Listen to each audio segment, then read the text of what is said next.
အားလုံးပဲမင်္ဂလာပါခင်ဗျမြန်မာ History Channel ကနေကြိုဆိုလိုက်ပါတယ်ကျွန်တော်ရဲ့ channel ကနေပြီးတော့မြန်မာနိုင်ငံနဲ့ပတ်သက်တဲ့သမိုင်းအကြောင်းအရာများကိုတင်ဆက်ပေးသွားမှာဖြစ်လို့ကျွန်တော်ရဲ့ channel ကို like and subscribe လုပ်သားပေးဖို့တောင်းဆိုပါတယ်ပြည်တွင်းတောင်းကျမ်းမှုသမိုင်းပိုင်း1ခန်းခွန်ကလားရခိုင်ထီကယုံနဲ့ရခိုင်ပြည်နယ်ရဲ့နိုင်ငံရေးအခြေအနေရခိုင်တို့ရဲ့နယ်ချက်ဆန့်ကျင်လှုပ်ရှားမှုများရခိုင်ဒေသက1826ခုနှစ်ရနဘူစာချုပ်အရအင်္ဂလိပ်လက်အောက်ကိုချရောက်ခဲ့ရပါတယ်။ဗြိတိရှတို့ကရခိုင်မြို့တော်ကိုမြောက်ဦးမြို့ကနေပြီးတော့ပို့ပြီးတော့အချက်ချကြတဲ့စစ်တွေမြို့ကို1826ခုနှစ်ဇန်နဝါရီလ12ရက်နေ့မှာပြောင်းရွှေ့ခဲ့ပါတယ်။ဗြိတိရှတို့ကရခိုင်လူမျိုးတို့အပေါ်မှာဖိနှိပ်ချုပ်ချယ်ပြီးတော့9နှစ်သားမှစ၍လူကုန်ကောက်တဲ့အပြင်အိန္ဒိယနိုင်ငံဇာမီရာမြေရှင်စနစ်စိုးကိုလည်းသွတ်သွင်းပေးခဲ့ပါတယ်။1829ခုနှစ်ဒေးဝင်ကြီးဦးအောင်ကျော်ရှိမြို့တကြီးဦးအောင်ကျော်စံမင်းသားကြီးဦးရွှေမန်းဓားပိုင်ကြီးဦးကျော်ဘုံတို့ဦးဆောင်ပြီးတော့ပုံကန်ခဲ့တော်လဲပဲပုံကန်မှုကမအောင်မြင်ခဲ့ပါဘူးဦးရွှေမန်းကိုလည်းဖမ်းပြီးတော့ဘင်္ဂလားပြည်နယ်ကိုပို့ခဲ့ပါတယ်ဦးရွှေမန်းကလည်းဘင်္ဂလားထောင်မှာအစာငတ်ခံဆန္ဒပြပြီးရက်41ရက်အကြာမှာတည်ဆုံးခဲ့ရပါတယ်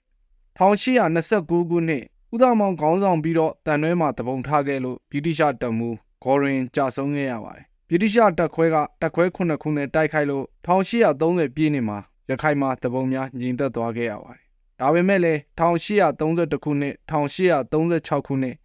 1853ခုနှစ်နဲ့1868ခုနှစ်1889ခုနှစ်များမှာလည်းပုံကံမှုများဇက်တိုက်ဖြစ်ပွားခဲ့ပါတယ်။1890ပြည့်နှစ်မှာလည်းဘုန်းကြီးတစ်ပါးဦးဆောင်ပြီးတော့ဗြိတိရှတို့ကိုတော်လှန်တိုက်ခိုက်ခဲ့လို့တန်တွဲမြို့တစ်စိတ်တစ်ပိုင်းကိုလည်းသိမ်းပိုက်နိုင်ခဲ့ပါတယ်။1892ခုနှစ်မောင်ဖောင်ခေါင်းဆောင်ပြီးပုံကံမြန်ရာ1892ခုနှစ်ဖေဖော်ဝါရီလမှာလဲမောင်ဖော်နဲ့သူ့ရဲ့ဖခင်တို့ဖမ်းဆီးကြိုးပေးခြင်းကိုခံခဲ့ရပါတယ်။အဲဒီနောက်မှာရခိုင်ဒေသမှာရှိတဲ့ဗြိတိရှတို့ဟာလက်နက်ကင်ပုံကံမှုများယုံနေသွားခဲ့ပါတယ်။ဒါပေမဲ့လည်းစစ်တွေသားဖြစ်တဲ့ဆရာတော်ဦးဥတ္တမတာရရဲ့နယ်ချက်ဆန့်ကျင်ရေးတရားများကြောင့်နိုင်ငံရေးနှိုးကြမှုများရှိလာခဲ့ပါတယ်။1906ခုနှစ်မှာလဲဦးစိန်လှအောင်က YMBA မှာပါဝင်လှုပ်ရှားလာပြီးတော့1920ပြည့်နှစ်မှာလဲရခိုင် GCBA ကိုဖွဲ့စည်းခဲ့ကြပါတယ်ပထမကျောင်းသားတပိတ်1920မှာပါဝင်ခဲ့တဲ့ဥပဦးမှာလဲတန်ရွဲသားဖြစ်ပါတယ်ဥက္ကဋ္ဌမခေါင်းဆောင်ပြီးတော့1921ခုနှစ်ဇန်နဝါရီလမှာစစ်တွေမှာအမျိုးသားကျောင်းကိုယာယီဖွင့်လှစ်ခဲ့ပါတယ်1923ခုနှစ်မှာမျိုးသားကျောင်းကြီးပေါ်ထွက်လာပြီး1935ခုနှစ်61ဌာနအုပ်ချုပ်ရေးကာလမှာလဲအထက်လွှတ်တော်အမတ်ဦးစီအောင်စာထွန်းကျော်တို့ဦးဆောင်ပြီးတော့အာရကန်ပါတီကိုလည်းဖွဲ့စည်းခဲ့ကြပါတယ်အာရကန်ပါတီမှာဦးရွှေသာကဥက္ကဋ္ဌအဖြစ်ဆောင်ရွက်ပြီးတော့စာထွန်းအောင်ကျော်ဦးအောင်စံဝေဦးမောင်မောင်ထွန်းအောင်ကျော်မစ္စတာဆူလတန်မာမူမစ္စတာဂူနီမာရက်ဦးစောလညိုဦးဖိုးမြင့်တို့ပါဝင်ခဲ့ပါတယ်အာရကန်ပါတီကဗြိတိရှအစိုးရကိုရခိုင်ပြည်အားအထူးကာကွယ်စောင့်ရှောက်ရန်လိုအပ်ချက်စာတမ်းကိုအင်္ဂလိပ်လိုရေးသားပြီးတော့တင်သွင်း1936ခုနှစ်ဒုတိယကျောင်းသားတပိတ်မှာကိုဘဆန်ကကွန်ဆန်းခေါင်းဆောင်တဲ့တပိတ်ကောင်စီဝင်ကျောင်းသား30မှာလည်းပါဝင်ခဲ့ပါတယ်။အဲ့ဒီနောက်မြန်မာပြည်လုံးဆိုင်ရာကျောင်းသားသမဂ္ဂအမှုဆောင်ဖြစ်လာခဲ့ပါတယ်။ရန်ကုန်ကျောင်းသားကောင်စီကတာဝန်ပေးတဲ့အတွက်ကြောင့်ကိုဘဆန်ကိုညိုထွန်းကိုကျော်များတို့ကစစ်တွေမြို့ကိုရောက်ရှိလာပြီးတော့ကျောင်းသားသမဂ္ဂကိုထူထောင်ဖွဲ့စည်းပေးခဲ့ကြပါတယ်။1936ခုနှစ်မတ်လ29ရက်နေ့မှာရခိုင်ပြည်လုံးဆိုင်ရာလူငယ်များနိုးကြားလာရေးအဖွဲ့အစည်းရုံးကိုဦးတတိုးလှကဥက္ကဋ္ဌအဖြစ်ဆောင်ရွက်ပြီးတော့ဦးကျော်နုကိုစိန်ထွန်းကိုဘဆန်ကိုကျော်များတို့ပါဝင်ဖွဲ့စည်းခဲ့ကြပါတယ်အစည်းအရုံးဖွဲ့စည်းပြီးတော့မကြာမီပါပဲအိန္ဒိယနိုင်ငံကွန်ဂရက်ပါတီဥက္ကဋ္ဌနေယူနဲ့သမီးဖြစ်သူ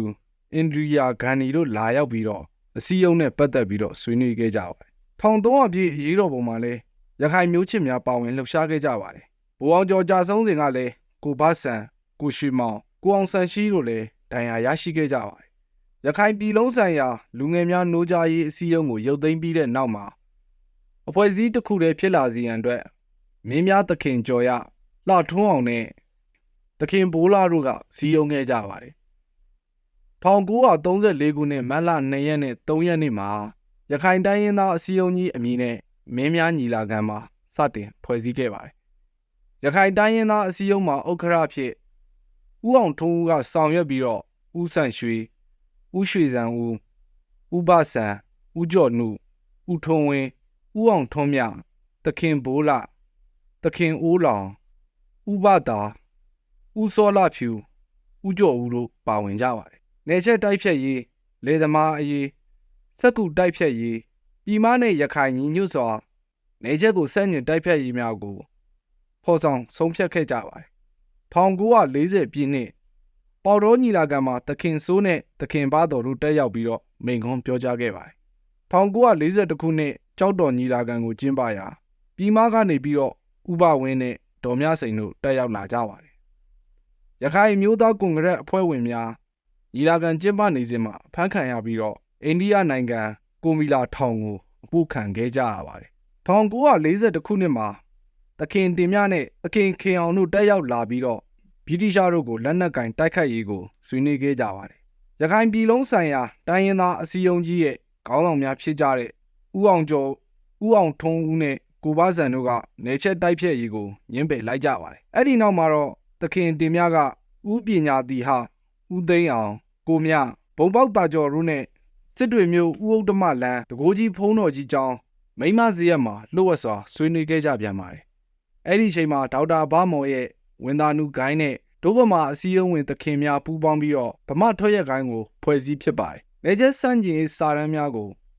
ဘုံပေါက်တာကျော်ကဝေငှပြီးတော့ကျောင်းသားသမဂ္ဂအစည်းအဝေးမှာလည်းဖက်ပြစည်းရုံးခဲ့ပါတယ်။ဥပညာတီဟဥစိတ်ဒဘုံပေါက်တာကျော်တို့လူစုကနေချက်စန့်ကျင်ရေးအတွက်ပုံမူပြီးတော့လက်တွဲမိလာကြပါတယ်။သခင်တင်မြနဲ့ကိုသိန်းအောင်ကမြေရောက်တော်လန်ရေးဌာနချုပ်ကကိုယ်စားလှယ်များဖြစ်ပါတယ်။ရခိုင်ပြည်လုံးဆိုင်ရာတိုင်းရင်းသားအစည်းအရုံးကလက်နက်ကင်တော်လန်ရေးကိုညှင်းပယ်ခဲ့တော်လဲပဲဥပညာတီဟဥစိတ်ဒနဲ့ဘုံပေါက်တာကျော်တို့လူစုကလက်ခံခဲ့ကြပါတယ်။သခင်တင်မြကလည်းရခိုင်မျိုးချစ်များကိုစစ်တင်နှန်းများနိုင်ငံရေးတင်နှန်းများလှုပ်ဝက်ပို့ချပြီးတော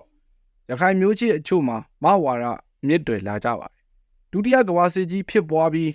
းအင်္ဂလိပ်တပ်များဆုတ်ခွာသွားတဲ့အခါမှာတော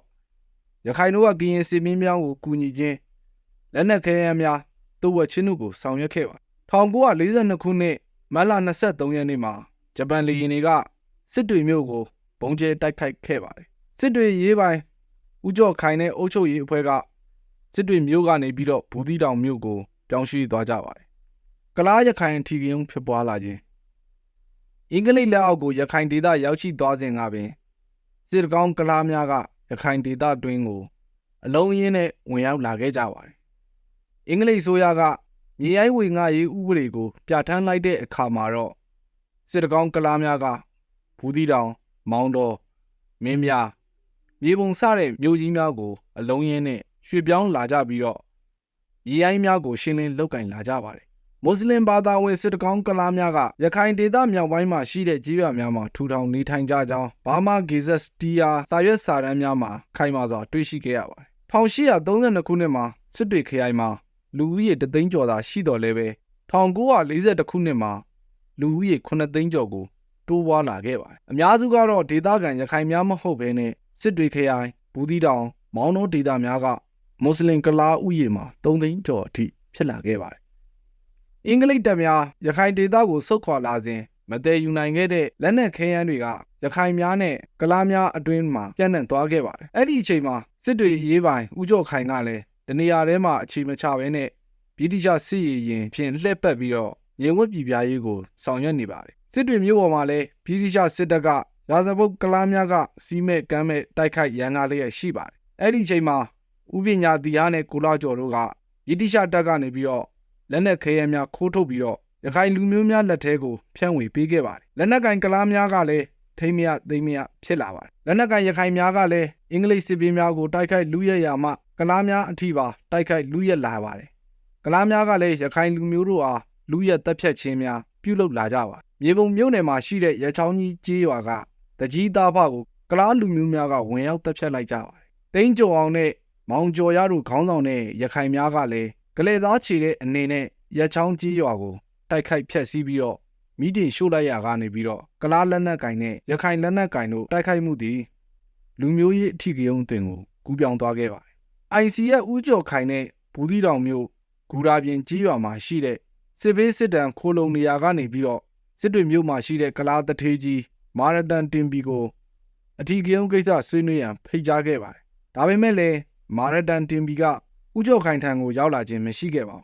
။ဒါကြောင့်ဦးကျော်ခိုင်ကပရိုဂတ်နှစ်ထပ်သင်္ဘောကိုဦးစီးပြီးတော့ ဦးရွှေသာဦးကိုင်ရဲဝင်တော်ဦးရွှေသာနဲ့ဦးဆန်လှအောင်မြို့ပိုင်မင်းဦးပါတင်တို့နဲ့အတူစစ်တွေကိုထွက်ခွာလာခဲ့ပါတယ်ပရိုဂက်သင်းမောဂူတာပြင်ရွာရောက်တဲ့အခါမှာတော့အသင့်နေရာယူထားတဲ့ကလားများအနက်ကာလူဆိုတဲ့သူကစတင်ပြစ်ခတ်လိုက်လို့ဦးကျော်ခိုင်ကိုကြည်စံထိမှန်သွားခဲ့ပါတယ်ဦးကျော်ခိုင်ကသင်းမောကိုနောက်ပြန်လှည့်မောင်းရန်အမိန့်ပေးပြီးတည်ဆုံးသွားခဲ့ပါတယ်ပရိုဂက်သင်းမောကပုံနာကျွန်းကိုဆုတ်ခွာလာခဲ့ပါတယ်ပုံနာကျွန်းမှာလည်းတန်တွဲကနေချီတက်လာတဲ့ဘိုးရန်အောင်ရဲ့ BIA တပ်များရောက်နေတဲ့အတွက်ကြောင့်ပြန်လည်ဆုတ်ခွာခဲ့ရပါတယ်1942ခုနှစ်ရခိုင်ဒေသအခြေအနေမှာအများစွာဆိုးဝါးလာခဲ့ပါတယ်အင်္ဂလိပ်စစ်တပ်များဆုတ်ခွာပြီးဗြိတိရှအရေးပိုင်ကလည်းကြာဆုံးသွားတဲ့အတွက်ကြောင့်အုပ်ချုပ်မှုကတော့ကင်းမဲ့နေပါဂျပန်တပ်များနဲ့ BIA တပ်များကရခိုင်ဒေသကိုတစားတစားနဲ့သိမ်းပိုက်နေပါတယ်